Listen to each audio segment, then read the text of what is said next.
हमें कभी भी अपनी आदत खराब नहीं करनी चाहिए, क्योंकि एक बार अगर आदत लग गई तो उन्हीं की वजह से पहले तो सुख मिलता है, पर बाद में कष्ट और कलेशों को देखना पड़ता है।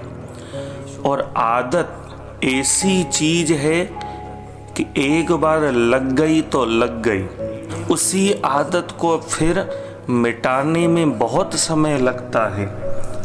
एक सेठ सेठानी थे, सुखी संपन्न थे, पर अकेले थे और उन्होंने एक गाय भी पाल रखी थी।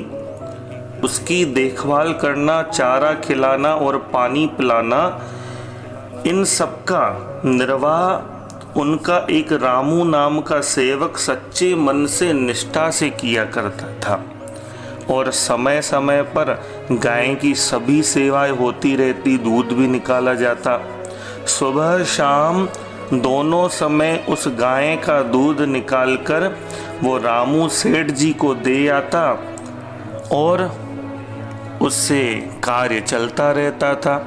एक बार सेठ जी के मन में इच्छा हुई कि तीर्थ यात्रा पर चलें, तो उन्होंने अपने सेवक को समझाया कि रामू, हमारे पीछे गाय का और घर का अच्छी तरीके से ख्याल रखना, चारे का भी पूरा प्रबंध है, दूध निकालकर घर ले जाना।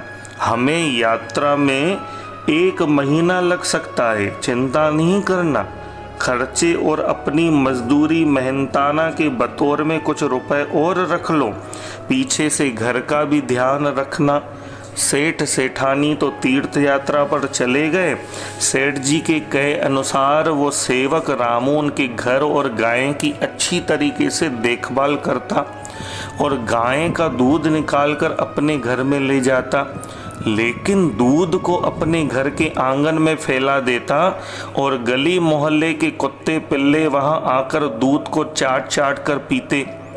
रामू की भोली भाली पत्नी ने अपने पति के दूध फैलाने पर उसी दिन उसे टोका कि दूध को फैलाने से क्या लाभ, हमारे इन दोनों छोटे छोटे बच्चों को दूध पीने को मिल जाए, इससे अच्छी बात और क्या हो सकती है।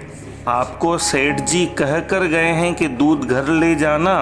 रामू ने पूरा उत्तर नहीं दिया। नहीं, इन बच्चों को दूध पिलाकर पत्नी ने पति की अधूरी बात पूरी की। आदत खराब नहीं करनी। उसे अपने पति की बात समझ में तो नहीं आई, पर उसने कोई तर्क वितर्क नहीं किया। अपना अपना प्रारब्ध है समझकर चुप रही कि गृह शांति बनी रहे, घर में कोई कष्ट कलेश न हो। रामू का दूध निकालकर सेठ जी के कहने से दूध को घर लाना और अपनी समझ से दूध को घर के आंगन में डाल देना उसकी रोजाना की क्रिया बन गई। गली मोहल्ले के जानवर, कुत्ते पिल्ले उस दूध को चट कर जाते। लगभग 1 महीना बीता। सेठ सेठानी तीर्थ यात्रा से वापस आए। रामू ने गाय का दूध निकाला और सेठ जी के घर पर रख दिया। रामू अपने घर आया। आज तो दूध था ही नहीं, आंगन में क्या फैलाता, लेकिन गली मोहल्ले के जो भी कुत्ते पिल्ले जानवर रोजाना की तरह समय पर उसके घर के आंगन में इकट्ठे हुए, दूध न पाकर और चिल्लाने लगे, भौंकने लगे, रोने लगे। रामू की पत्नी ने भौंकने रोने का दारुण्य दृश्य देखा और पूछने की मुद्रा में पति के मुख की ओर देखने लगी। पति ने कहा कि देवी, तुमने इन्हें देख लिया। मैंने अपने बच्चों को वह दूध इसलिए नहीं पीने दिया, नहीं तो आज ये अपने बच्चे भी इसी तरह से रोते बिलखते। बात आज रामू की पत्नी की समझ में आई। अपने हक मेहनत का खाएं पिएं, स्वाभिमान से जिएं और अपने सामर्थ्य तथा मर्यादा में रहें, क्योंकि अगर हम अपनी मर्यादा में नहीं रहते और आदत बिगाड़ते हैं, वही आदत पहले तो हमें सुख देती है, पर आगे चलकर हमें फिर कष्ट देती है, दुख देती है।